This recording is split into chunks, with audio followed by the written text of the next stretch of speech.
What if I told you a story about a notorious womanizer, a man addicted to gambling, and living only for expensive whiskey in the most luxurious bars of Europe? A man that any intelligence officer would dismiss as completely unreliable. But what if this same man single-handedly deceived Hitler's entire war machine, fooling an empire with his very own debauchery and charm? Would you believe it? He was the enemy of seriousness, a friend of chaos. He was unlike any hero you have ever known.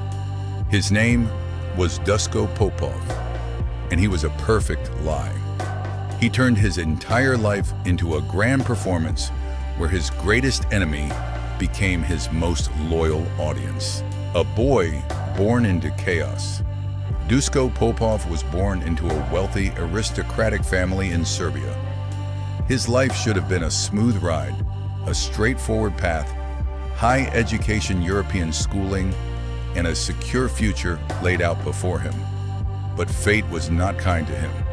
It taught him a cold, hard lesson about the fragility of life very early on.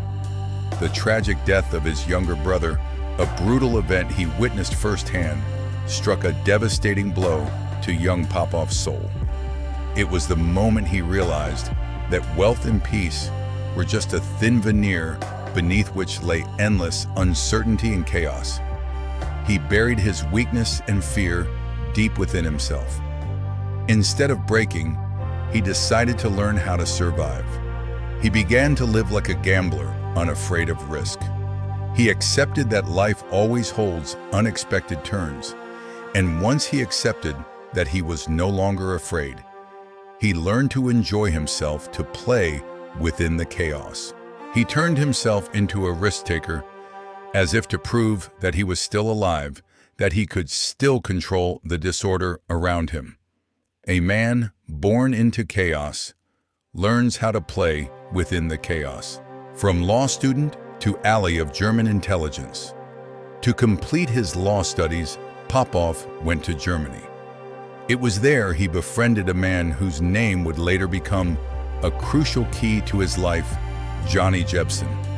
They were close friends, drinking together, debating politics together. They trusted each other unconditionally.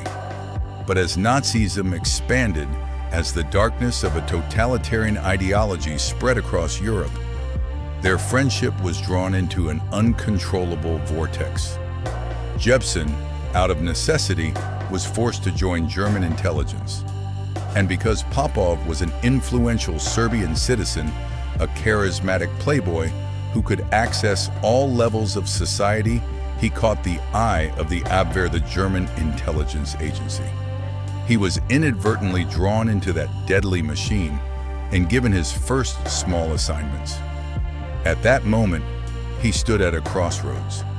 One path offered safety and expected outcomes. The other was one of danger and the darkness of war. But he hated Nazism. He hated the brutality and madness he had witnessed. He understood that to survive and fight, he had to become someone else. He decided to wear a double mask. One side was the suave playboy loyal to Germany. The other side, only he knew. The most dangerous game of his life had begun, not to protect himself, but for a higher purpose, to fight the enemies of freedom from within their own ranks. Sometimes you don't get to choose the game, but you can always choose how you play. MI6, recruitment by instinct. On the other side of the war, British intelligence MI6 also had their eyes on Dusko Popov. His file was a huge contradiction. A man with a luxurious, debauched, and reckless lifestyle, yet trusted implicitly by German intelligence. He was an enigma. An MI6 agent made a statement that forced everyone to think he's not a conventional patriot. He's not a man of rigid ideals. He is simply a double-edged sword, the most dangerous card we can use. He could betray both sides or work for both sides on his own terms. And so a secret meeting took place. In a dimly lit, tense room, Popov sat facing an MI6 agent. The offer was made: become a double agent, work for the British, but under a German cover. He didn't hesitate to accept, not out of fervent patriotism, not for money. For him, espionage wasn't a job. It was the biggest poker game in history, with the most elite opponents in the world. And he, with the instincts of a gambler, was certain he held the winning hand. He wanted to play that game not just to win, but to prove that even in history's darkest moments, an ordinary person could do extraordinary things. The Grand Deception: how Popov told stories to the enemy. From the bustling cafes of Lisbon to the lavish casinos of Madrid, Popov became the center of all the chaos. He lived a perfect double life: on one side, a flamboyant playboy, a reckless dandy who cared nothing for politics. On the other, an agent with top-secret missions. His modus operandi was incredibly sophisticated, a masterful strategy. He didn't lie. He provided information that was true, but only controlled truths. He sent Germany detailed reports on the situation in Britain, information that seemed important but had actually been vetted by MI6 to be harmless. With this, he built absolute trust from the Germans. He made them believe they had an invaluable source, so that when he provided false information, they wouldn't have a reason to doubt it. He worked closely with MI6, creating perfect illusions. He spoke of military convoys moving to the wrong locations. He talked about training exercises in places that didn't exist. He wove a tapestry of false information so intricate that it made the enemy believe in a completely fabricated picture. He wasn't just sending intelligence, he was telling a story. A story that Nazi Germany wanted to hear, wanted to believe, and wanted to be true. And that's why sometimes the most dangerous person isn't the one holding a gun. It's the one who knows how to tell the right story. The one who can manipulate the mind, causing the enemy to make the wrong conclusions on their own. The Pearl Harbor warning and the denial.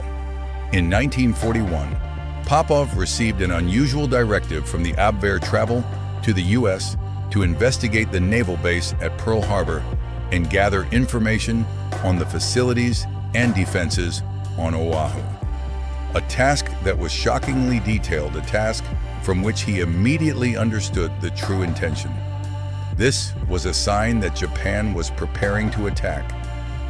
Popov rushed to warn the FBI. He laid out all the information, pointing out the imminent danger. But the person who received him was the legendary FBI Director J. Edgar Hoover. Hoover didn't believe him, not because the warning lacked logic, not because the evidence was unconvincing, but because he hated Popov. Hoover saw Popov as a womanizer, a playboy, an untrustworthy scoundrel. Because of his personal prejudices, Hoover refused to listen, ignoring one of the most critical warnings in history. A few months later, on December 7, 1941, Pearl Harbor was attacked. One of the most tragic events in American history had unfolded, and the truth had been spoken beforehand, but no one was willing to listen. Hoover placed his ego above national security, and the price was thousands of lives, millions of tons of destroyed equipment, and the pride of a superpower. The greatest danger is when people refuse to hear the truth simply because they don't like the person who is speaking it. It was a costly lesson, one that America had to learn with blood and tears. Operation Fortitude. Duško's eye on the war map. Back in Europe, Popov continued his game, and this time it was for one of the greatest deceptions in history, Operation Fortitude. He became the Allies' eye on Hitler's war map. He sent information about troop convoys, training exercises, the presence of General Patton, and even coded orders. Everything he said was logical. Everything aligned with what Hitler and the German generals wanted to believe. He made them blind with their own confidence with a network of intelligence he had created himself. He fooled an empire with exactly what they wanted to see. When D-Day arrived, when tens of thousands of Allied soldiers landed on the beaches of Normandy, Hitler still believed it was a feint, and the main attack would still come at Pas de Calais. He had been perfectly deceived, a lie that cut to his very core. Thanks to the clever lies of Dusko Popov, hundreds of thousands of German soldiers were left standing, still unable to shift the tide of battle. A single lie had become the most powerful weapon, saving tens of thousands of lives. A lie well told can save tens of thousands of lives. And that's why in some wars, strategy is more important than strength. Disappearing without applause, the unknown hero. The war ended. The world celebrated. Heroes were honored and written into history books. But Dusko Popov's name was not among them. He quietly withdrew from all fame. He refused accolades and titles. When he wrote a book about his life, he faced denial from the very people he had fought alongside. MI6 never confirmed the story. Forever after, they had only one answer: no comment. But Popov didn't need that. For him, the greatest victory wasn't to be celebrated by the world. The greatest victory was making your enemy afraid, without them ever knowing who you are.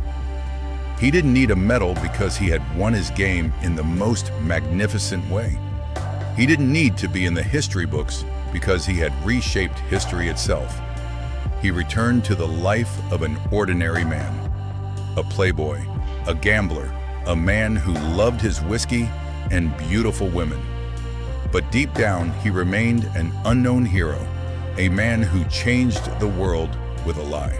The call to action behind the gunsmoke. Dusko Popov never received a medal.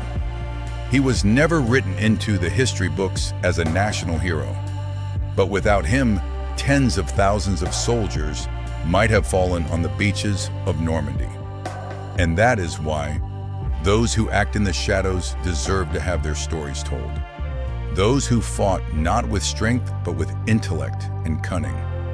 If you also believe that true victory isn't in the sound of fireworks, but in unseen strategies, stay with us. Subscribe to the Ghosts of Strategy channel. Turn on notifications so you don't miss these untold stories. Because sometimes ghosts are the ones who shape history.